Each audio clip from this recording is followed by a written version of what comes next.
ಸಚಿವ ರಾಜಣ್ಣ ವಿರುದ್ಧ honey trap ಆರೋಪ ವಿಚಾರಕ್ಕೆ ಸಂಬಂಧಪಟ್ಟಂತೆ ಪರಮೇಶ್ವರ್ ಅವರನ್ನ ಭೇಟಿಯಾಗಿ ದೂರು ಕೊಡದೆ ವಾಪಸ್ ಆಗಿದ್ದಾರೆ ಸಚಿವ ರಾಜಣ್ಣ. ಹಿರಿಯ ಪೊಲೀಸ್ ಅಧಿಕಾರಿಗಳನ್ನ ಬರಲು ಹೇಳಿರುವಂತಹ ಗೃಹ ಸಚಿವರು ಹೀಗಾಗಿ ಹಿರಿಯ ಪೊಲೀಸ್ ಅಧಿಕಾರಿಗಳ ಸಮ್ಮುಖದಲ್ಲೇ ದೂರು ಸ್ವೀಕಾರ ಮಾಡುವ ಸಾಧ್ಯತೆ ಇದೆ. ಇವತ್ತು ದೂರು ಕೊಡೋದಕ್ಕೆ ಅಂತ ಹೇಳಿ ರಾಜಣ್ಣ ಅವರು ಗೃಹ ಸಚಿವರ ಭೇಟಿಗೆ ಹೋಗಿದ್ರು. ಆಗ ಹಿರಿಯ ಪೊಲೀಸ್ ಅಧಿಕಾರಿಗಳನ್ನ ಬರಲು ಹೇಳಿದ್ದೇನೆ, ಅವರ ಸಮ್ಮುಖದಲ್ಲೇ ದೂರು ಸ್ವೀಕಾರ ಮಾಡುವ ಕುರಿತಾಗಿ ಚಿಂತನೆಯನ್ನು ನಡೆಸಿದ್ದಾರೆ ಅಂತ ತಿಳಿದು ಬಂದಿದೆ. ಸದ್ಯ ಸರ್ಕಾರಿ ನಿವಾಸದಲ್ಲೇ ಹನಿ ಟ್ರಾಪ್ಗೆ ಯತ್ನ ಅಂತ ಹೇಳಿ ಸಚಿವ ರಾಜಣ್ಣ ಅವರು ದೂರು ಕೊಡ್ತಾ ಇದ್ದಾರೆ ಅನ್ನುವಂಥ ಮಾಹಿತಿ ಕೂಡ ಸಿಕ್ಕಿರುವಂಥದ್ದು. ಸೊ ತೀವ್ರ ಕುತೂಹಲವನ್ನು ಮೂಡಿಸ್ತಾ ಇದೆ ಸಚಿವ ರಾಜಣ್ಣ ಅವರ ನಡೆ. ಗೃಹ ಸಚಿವರ ಸಮ್ಮುಖದಲ್ಲೇ ದೂರು ನೀಡಲಿದ್ದಾರಂತೆ ರಾಜಣ್ಣ. ಕೆಲವು ಕ್ಷಣಗಳಲ್ಲಿ ಗೃಹ ಸಚಿವರಿಗೆ ಕೆಎನ್ ರಾಜಣ್ಣ ಹನಿ ಟ್ರಾಪ್ ವಿಚಾರದ ದೂರನ್ನ ಸಲ್ಲಿಕೆ ಮಾಡ್ತಾ ಇದ್ದಾರೆ. ಈಗಾಗಲೇ ಭೇಟಿಯಾಗಿದ್ದಾರೆ. ಹಿರಿಯ ಅಧಿಕಾರಿಗಳ ಸಮ್ಮುಖದಲ್ಲಿ ದೂರು ಕೊಡಿ ಅಂತ ಹೇಳಿ ಗೃಹ ಸಚಿವರು ರಾಜಣ್ಣ ಅವರಿಗೆ ತಿಳಿಸಿದ್ದಾರೆ. ಹಾಗಾಗಿ ಸಂಜೆ ವೇಳೆಗೆ ರಾಜಣ್ಣ ಅವರಿಂದ ಗೃಹ ಸಚಿವರು ಹಿರಿಯ ಅಧಿಕಾರಿಗಳ ಸಮ್ಮುಖದಲ್ಲೇ ತಮ್ಮ ಸದಾಶಿವ ನಗರದ ಗೃಹ ಸಚಿವರ ನಿವಾಸದಲ್ಲಿ ಈ ಒಂದು ಕಂಪ್ಲೇಂಟನ್ನು ಹಿರಿಯ ಅಧಿಕಾರಿಗಳಿಗೆ ಕೊಡಲಾಗುತ್ತೆ. ಕೆಎನ್ ರಾಜಣ್ಣ ಅವರು ಕೊಡ್ತಾರೆ. ಗೃಹ ಸಚಿವರ ಸಮ್ಮುಖದಲ್ಲಿ ಹಿರಿಯ ಅಧಿಕಾರಿಗಳಿಗೆ ಈ ದೂರನ್ನು ಕೊಡ್ತಾ ಇದ್ದಾರೆ. ಈ ಮೂಲಕ ಈ ಪ್ರಕರಣವನ್ನು ಗಂಭೀರವಾಗಿ ರಾಜ್ಯ ಸರ್ಕಾರ ತೆಗೆದುಕೊಳ್ತಾ ಇದೆ. ಹನಿ ಟ್ರಾಪ್ ವಿಚಾರಕ್ಕೆ ಸಂಬಂಧಪಟ್ಟಂತೆ ಈಗ ಸದ್ಯ ರಾಜಣ್ಣ ಅವರು ಗೃಹ ಸಚಿವರನ್ನ ಭೇಟಿಯಾದರು. ಪರಮೇಶ್ವರ್ ಅವರನ್ನ ಭೇಟಿಯಾದ ಬಳಿಕ ಮಹತ್ವದ ಬೆಳವಣಿಗೆ ನಡೆದಿದೆ. ಹಿರಿಯ ಅಧಿಕಾರಿಗಳ ಮುಂದೆ ನೀವು ದೂರು ಕೊಡಿ ಅಂತೇಳಿ ವಾಪಸ್ ಕಳಿಸಿದ್ದಾರೆ. ಸಂಜೆ ಹಿರಿಯ ಅಧಿಕಾರಿಗಳನ್ನ ಕರೆಸ್ತೀನಿ, ಅವ್ರ ಸಮ್ಮುಖದಲ್ಲೇ ದೂರನ್ನ ನೀಡಿ ಅಂತ ಕೆಎನ್ ರಾಜಣ್ಣ ಅವರಿಗೆ ಗೃಹ ಸಚಿವ ಡಾಕ್ಟರ್ ಜಿ ಪರಮೇಶ್ವರ್ ಅವರು ತಿಳಿಸಿದ್ದಾರೆ. ಇದೇ ವಿಚಾರಕ್ಕೆ ಸಂಬಂಧಪಟ್ಟಂತೆ ಹೆಚ್ಚಿನ ಮಾಹಿತಿಯನ್ನು ಕೊಡ್ತಾ ಹೋಗ್ತಾರೆ ನನ್ನ ಸಹೋದ್ಯೋಗಿ ಬಸವರಾಜ್ ಹೂಗಾರ್. ಈಗ ನನ್ನ ಜೊತೆ ಫೋನ್ ಸಂಪರ್ಕದಲ್ಲಿ ಜಾಯ್ನ್ ಆಗಿದ್ದಾರೆ. ಬಸವರಾಜ್ ಹೂಗಾರ್, ಈಗಾಗಲೇ ಸಾಕಷ್ಟು ದೊಡ್ಡ ಮಟ್ಟದಲ್ಲಿ ರಾಜಣ್ಣ ಅವರು ಇವತ್ತು ದೂರು ಸಲ್ಲಿಸುವ ಸಂದರ್ಭದಲ್ಲಿ ಯಾರದ್ದಾದ್ರೂ ಹೆಸರನ್ನ ಬಹಿರಂಗ ಪಡಿಸ್ತಾರಾ ಅಥವಾ ಈ ಕೃತ್ಯದ ಹಿಂದೆ ಇರುವಂತ ವ್ಯಕ್ತಿಗಳ ಸುಳಿವನ್ನ ಕೊಡ್ತಾರಾ, ದೂರಿನಲ್ಲಿ ಏನೆಲ್ಲ ವಿಷಯಗಳು ಉಲ್ಲೇಖ ಆಗ್ಬಹುದು, ಈ ರೀತಿಯ ಕುತೂಹಲಗಳಂತೂ ಇರುವಂತದ್ದು. ಸಂಜೆ ವೇಳೆಗೆ ದೂರನ್ನ ದಾಖಲಿಸೋದಕ್ಕೆ ಗೃಹ ಸಚಿವರು ಅವಕಾಶ ಮಾಡಿಕೊಟ್ಟಿದ್ದಾರೆ ಅನ್ನುವಂಥ ಮಾಹಿತಿ ಇದೆ. ಏನೆಲ್ಲ ಬೆಳವಣಿಗೆ ನಡೀತಾ ಇದೆ ಹನಿ ಟ್ರಾಪ್ ವಿಚಾರದಲ್ಲಿ ಬಸವರಾಜ್? ವಿಜಯ ಭಾಸ್ಕರ್, ಈಗಾಗಲೇ ಹನಿ ಟ್ರ್ಯಾಪ್ ಪ್ರಕರಣಕ್ಕೆ ಸಂಬಂಧಪಟ್ಟಂತೆ ಗೃಹ ಸಚಿವ ಡಾಕ್ಟರ್ ಜಿ ಪರಮೇಶ್ವರ್ ಅವರಿಗೆ ಈಗಾಗಲೇ ನೆಲಮಂಗಲದಲ್ಲಿ ಒಂದು ಕಾರ್ಯಕ್ರಮದಲ್ಲಿ ಎಲ್ಲ ವಿವರಣೆಯನ್ನು ಈಗಾಗಲೇ ರಾಜಣ್ಣ ಕೊಟ್ಟಿರ್ತಕ್ಕಂಥದ್ದು. ಈಗ ಅಧಿಕೃತವಾಗಿ ಪರಮೇಶ್ವರ್ ಗೃಹ ಸಚಿವ ಪರಮೇಶ್ವರ್ ಅವರ ಸರ್ಕಾರಿ ನಿವಾಸ ಏನು ಸದಾಶಿವ ನಗರದಲ್ಲಿದೆ, ಇಲ್ಲಿಗೆ ಬಂದು ಅಧಿಕೃತವಾಗಿ ದೂರನ್ನ ಕೊಡುವಂತ ಪ್ರಯತ್ನಕ್ಕೂ ಕೂಡ ಕೆಎನ್ ರಾಜಣ್ಣ ಅವರು ಮುಂದಾಗ್ತಾ ಇದ್ದಾರೆ. ಇನ್ನೇನು ಕೆಲವೇ ಕ್ಷಣಗಳಲ್ಲಿ ಕೂಡ ಪರಮೇಶ್ವರ್ ಒಂದು ಸರ್ಕಾರಿ ನಿವಾಸಕ್ಕೆ ಕೆಎನ್ ರಾಜಣ್ಣ ಅವರು ಕೂಡ ಆಗಮಿಸಲಿದ್ದಾರೆ.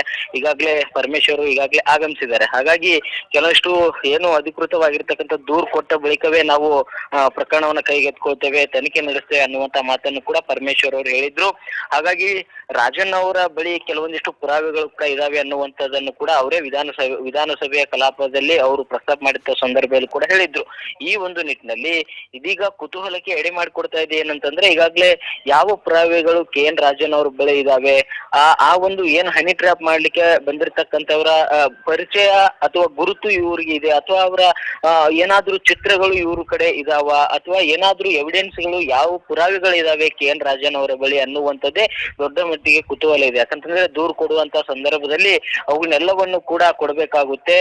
ಅವರ ಬಳಿ ಇರ್ತಕ್ಕಂಥ ಎಲ್ಲಾ ಪುರಾವೆಗಳನ್ನ ಸಲ್ಲಿಸುವಂತ ಸಂದರ್ಭದಲ್ಲಿ ಅದು ತನಿಖೆಗೂ ಕೂಡ ಪೂರಕವಾಗಿ ಆಗುತ್ತೆ. ಸೊ ಈ ಒಂದು ನಿಟ್ಟಿನಲ್ಲಿ ಕೆಎನ್ ರಾಜಣ್ಣ ಅವರು ಯಾರ ಹೆಸರು ಮೆನ್ಷನ್ ಮಾಡ್ತಾರ, ಅಥವಾ ಹನಿ ಟ್ರ್ಯಾಪ್ ಮಾಡ್ಲಿಕ್ಕೆ ಬಂದಿರತಕ್ಕಂತ ಏನು ಈಗ ಒಂದು 3 ಜನ ಅಂತ ಏನ್ ಹೇಳಿ ಒಬ್ರು ಅವ್ರನ್ನ ಕರ್ಕೊಂಡ್ ಬಂದಿದ್ರು, ಇನ್ನಿಬ್ರು ಬಂದಿದ್ರು ಅನ್ನುವಂಥದ್ದು ಏನ್ 3 ವ್ಯಕ್ತಿಗಳು ಅನ್ನುವಂತ ಮಾತೇನಿದೆ, ಆ 3 ವ್ಯಕ್ತಿಗಳದ್ದು ಕೂಡ ಕುರುಹುಗಳನ್ನ ಅಥವಾ ಅವ್ರು ಇರ್ತಕ್ಕಂಥದ್ದನ್ನ ಏನಾದ್ರೂ ಇವ್ರ ಬಳಿ ಪುರಾವೆಗಳಿದ್ರೆ ಅವುಗಳನ್ನ ಬಹಿರಂಗ ಪಡಿಸ್ತಾರ ಅನ್ನುವಂಥದ್ದು ದೊಡ್ಡ ಮಟ್ಟಿಗೆ ಕುತೂಹಲಕ್ಕೆ ಎಡೆ ಮಾಡಿಕೊಡ್ತಾ ಇದೆ. ಅಲ್ಲಿ KN ರಾಜಣ್ಣ ಅವರು ದೂರು ಕೊಟ್ಟ ಬಳಿಕ ಗೃಹ ಸಚಿವ ಪರಮೇಶ್ವರ್ ಅವರು ಮತ್ತೆ KN ರಾಜಣ್ಣ ಅವರು ಕೂಡ ಜಂಟಿ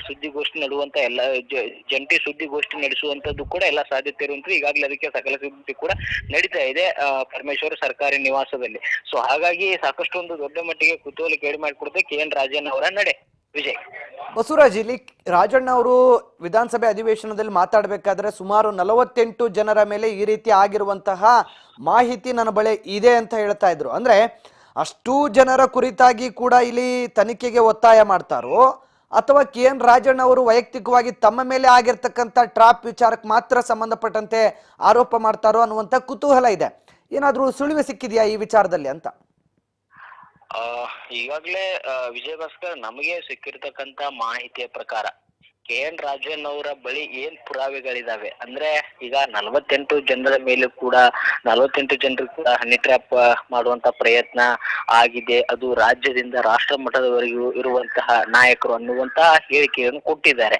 ಆದರೆ ಆ ಹೇಳಿಕೆ ಎಂಬಂತೆ ಅವ್ರ ಬಳಿ ಪುರಾವೆಗಳಿದ್ರೆ ಅವುಗಳ ಮೇಲೂ ಕೂಡ ಅಂದ್ರೆ ಸಾರ್ವಜನಿಕವಾಗಿ ರಾಜಕೀಯವಾಗಿರ್ತಕ್ಕಂತ ಎಲ್ಲರೂ ಕೂಡ ರಕ್ಷಣೆ ಆಗ್ಬೇಕು, ಈ ರೀತಿಯಾಗಿರ್ತಕ್ಕಂತ ಷಡ್ಯಂತ್ರ ಆಗ್ಬಾರ್ದು ಅನ್ನುವಂತ ನಿಟ್ಟಿನಲ್ಲಿ ಸಾಮೂಹಿಕವಾಗಿ ಕೂಡ ಒಂದು ದೂರನ್ನು ಕೊಡುವಂತ ಸಾಧ್ಯತೆ ಇದೆ.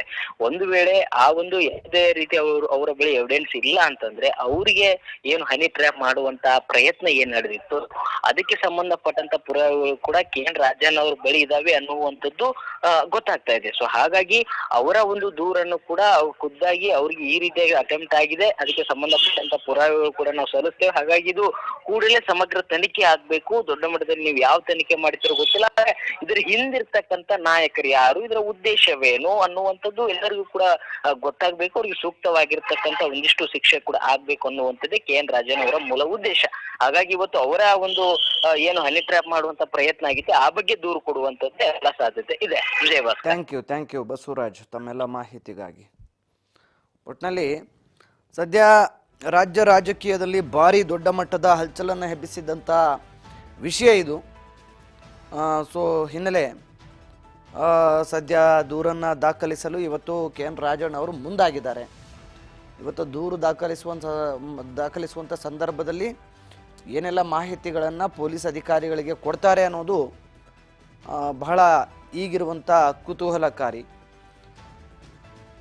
KN ರಾಜಣ್ಣ ಅವರು ಈ ಬಗ್ಗೆ ಈಗಾಗಲೇ ಗೃಹ ಸಚಿವರನ್ನು ಕೂಡ ಭೇಟಿ ಆಗಿದ್ದಾರೆ. ಸಂಜೆ ದೂರು ದಾಖಲಿಸಿ ಹಿರಿಯ ಅಧಿಕಾರಿಗಳನ್ನು ಕರೆಸ್ತೇನೆ ಅಂತ ಕೂಡ ಗೃಹ ಸಚಿವರು ಹೇಳಿರುವಂಥದ್ದು. 4 ಗಂಟೆಯಿಂದ 7:30ವರೆಗೂ ಇದ್ದ, 4 o'clock ಇದ್ದ 7:30ವರೆಗೂ ಇದ್ದ ಅವ್ರ ಮನೇಲಿ. ನಮ್ಗೆ ಬೆಳಗ್ಗೆ 6 ಗಂಟೆಗೆ ಒಂದು ಫೋನ್ ಮಾಡ್ತಾರೆ ಸರ್. ಈಗ ಲಕ್ನೋ ಲಾಯರ್ ಒಬ್ರು ಯಾರೋ ಲಕ್ನೋನವರು ಈ PIA ಸಲ್ಲಿಸ್ತಾ ಇದ್ದಾರೆ ಸರ್. ನೀವು ನೋಡಿದೆ ಪೇಪರ್ ಅಲ್ಲಿ ನೋಡಿದೆ, ನಿಮ್ಮ ಮಾಧ್ಯಮದವ್ರ ಸೃಷ್ಟಿ ಏನಂದ್ರೆ ನಾನು ಎಲ್ಲಾದ್ರೂ ಜಡ್ಜಸ್ ಬಗ್ಗೆ ಹೇಳಿದ್ದೀನಿ. ಜಡ್ಜಸ್ ಬಗ್ಗೆ ನಾನು ಏನೂ ಹೇಳಿಲ್ಲ. ನಾನು ರಾಜಕಾರಣಿಗಳು ಈ ಪಾರ್ಟಿಲಿರೋರು ಆ ಪಾರ್ಟಿಲಿರೋರು ಎಲ್ಲರ ಮೇಲೂ ಕೂಡ ಈ ರೀತಿ ಕಳಂಕ ತರುವಂಥ ಪ್ರಯತ್ನಗಳೆಲ್ಲ ಆಯಾ ಪಾರ್ಟಿಗಳಲ್ಲಿ ಅವರವ್ರ ವಿರೋಧಿಗಳೆಲ್ಲ ಮಾಡ್ತಿದ್ದಾರೆ ಅಂತ ಹೇಳಿದ್ದೀನಿ ಹೊರತು